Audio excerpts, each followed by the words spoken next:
iPhone 12 Pro Max unboxing and review? Pecha na! This is Yomer Medrano and you're watching the most famous channel on YouTube. Biro lang.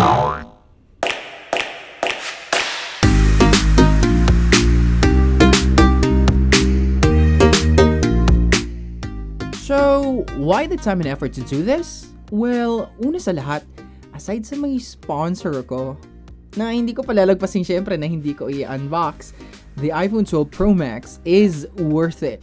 Kahit 3 buwan na ang nakalipas, sulit pa rin pag-usapan to. So when you open the box, which is thinner than the previous boxes, makikita mo na agad yung unit. So the camera facing up, so be very careful when opening kasi hindi siya madaling iangat. Baka sa sobrang hila matapon ng unit. So thank you 70K. Ouch. So meron siyang protective paper na nakadikit sa screen. Syempre, na-feel ko na rin sa wakas ang satisfaction sa pag-peel off nito. Wow, PNF syndrome. Boom. Wow, yeah, na-feel ko ng pag-peel off. Satisfying pala talaga. And then, you can see the cable, the SIM ejector pin, and some documentations, plus the single Apple sticker. Yeah, isa na lang siya, isa na lang talaga. So, ayaw na nilang dumagdag pa sa gabundok nating basura. And yep, that's just it. Wala nang charging brick, wala nang headphones, naa. Form factor and display. Itong iPhone 12 Pro Max ay parang pinalaki at pinastig na iPhone 5. Oh, parang ganun siya eh. Flat surface, flat frame, curved corners. Pero di gaya ng iPhone 5. Itong frame ng iPhone 12 Pro Max ay super takaw sa fingerprints. Pwedeng best friend ito ng CSI eh. Kahit nakaka-unbox mo lang, boom, fingerprints all over. But for me, okay lang naman. Kapag lang talaga napapansin mo, parang ang dumi agad. Kasi tas ang magiging OC ka sa kakapunas. Kaya when you buy an iPhone 12 Pro Max, bili na rin kayo agad ng case. Yep. And on the back, idol, walang ibang prints kundi ang Apple logo lamang. Matte ang likod nito at hindi takaw fingerprints. Buti naman. Dito rin sa likod ay makikita ang mas pinalakas at pinaastig na camera system with Lidar. Yeah, I love Lidar. Sa harap naman, halos walang pinagkaiba sa iPhone 11 Pro Max at iPhone 12 Pro. May notch pa rin naman kasi siya. Yung notch na houses the sensors and the front-facing camera. When it comes to the screen size, kumpara sa 11 Pro Max, mas lamang konti si iPhone 12 Pro Max. So, really not that much. 6.5 kasi ang 11 Pro Max, while 6.7 ang 12 Pro Max. So, 2 inches lang difference. So, if you think nakasya ba ang mga old cases mo ng 11 Pro Max? Nope, sorry. You have to buy a new case for your new baby. Hi, new baby. Ang screen ni iPhone 12 Pro Max ay Super Retina na, OLED pa, HRD10 at 1200 nits pa. So, ibig sabihin lang naman ito, malinaw na ang display. Makikita mo ang true colors, as in yung parang real life colors. At kahit ikaw ay nasa ilalim ng matinding sikat ng araw and you suddenly need to check your messages or files, malinaw mo pa rin makikita ito dahil mas pinatindi nga ang brightness nito, 1200 nits. Yon. Ang front glass nito ay isa sa mga pinakamatitibay in terms of mobile screens dahil ang ginamit ng Apple dito ay ceramic shield. What? Yes, ask me if kailangan pa ba ng tempered glass? Well, hindi naman na kasi. Kasi nga ceramic shield na siya. Okay? Isa na siya talagang sa pinakamatitibay. Okay? Parang medyo konting angat lang siya sa mga Gorilla Glass.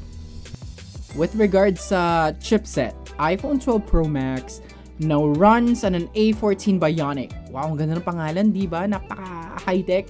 Ibig sabihin, ito ang latest na chipset ng Apple sa iPhone. And syempre, ang A14 ay talagang sadyang ginawa to support the bands gaya ng 3G, 4G LTE at ngayon 5G na siya. So what does this mean? Ibig sabihin, mas mabilis na siya kaysa sa dating mga iPhones in terms of navigation, processing, refresh rate, hindi na sobrang mahihirapan ng battery na magtrabaho dahil nga efficient ang A14. So this means na mas matagal mong magagamit ang smartphone mo. Pagdating naman sa camera, hype masyado itong iPhone 12 Pro Max.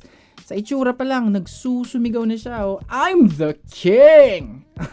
Kumpara sa 11 Pro Max, mas nakaangat pa ito at mas malaki ng konti. Same sila ng layout ng lenses, pero ang iba lang sa kanila yung size. Tsaka syempre yung capabilities ng zoom, tsaka yung Lidar, no? Mas malaki ng konti itong 12 Pro Max. Sa side ng camera base, mas pinasmooth nila. Tapos yung parang naka-blend siya sa mismong body. So mas magandang tignan. So check natin ang mga lenses in different scenes and light conditions. Check natin both photo and video features. Boom!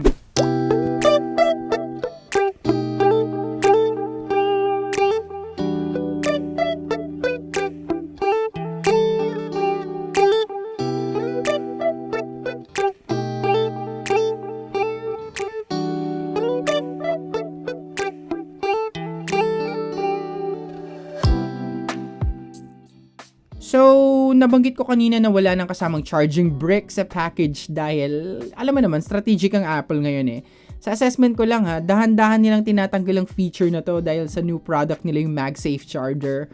Siguro gusto nila gawin completely na siguro waterproof talaga ang iPhone kasi wala na siyang parang ports, no? But you can still use naman ng luma mong charger. Pero ang iPhone 12 lineup kasi, iPhone 12 mini, iPhone 12 Pro, iPhone 12 Pro Max, yung ganun. Sadyang ginawa talaga ito to phase out the wired charging.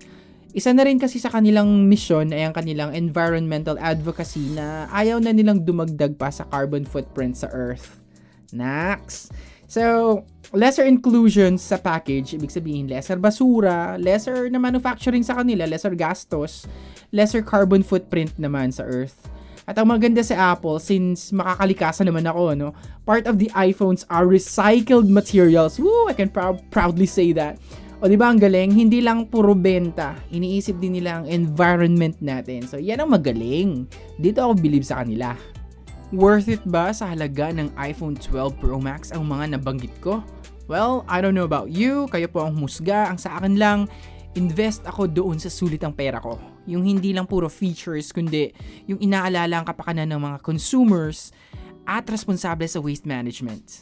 Ito ang binabayaran natin. So, till next time, salamat sa panonood. Sapiens, till next unboxing and review. Magandang araw sa inyong lahat. Stay safe.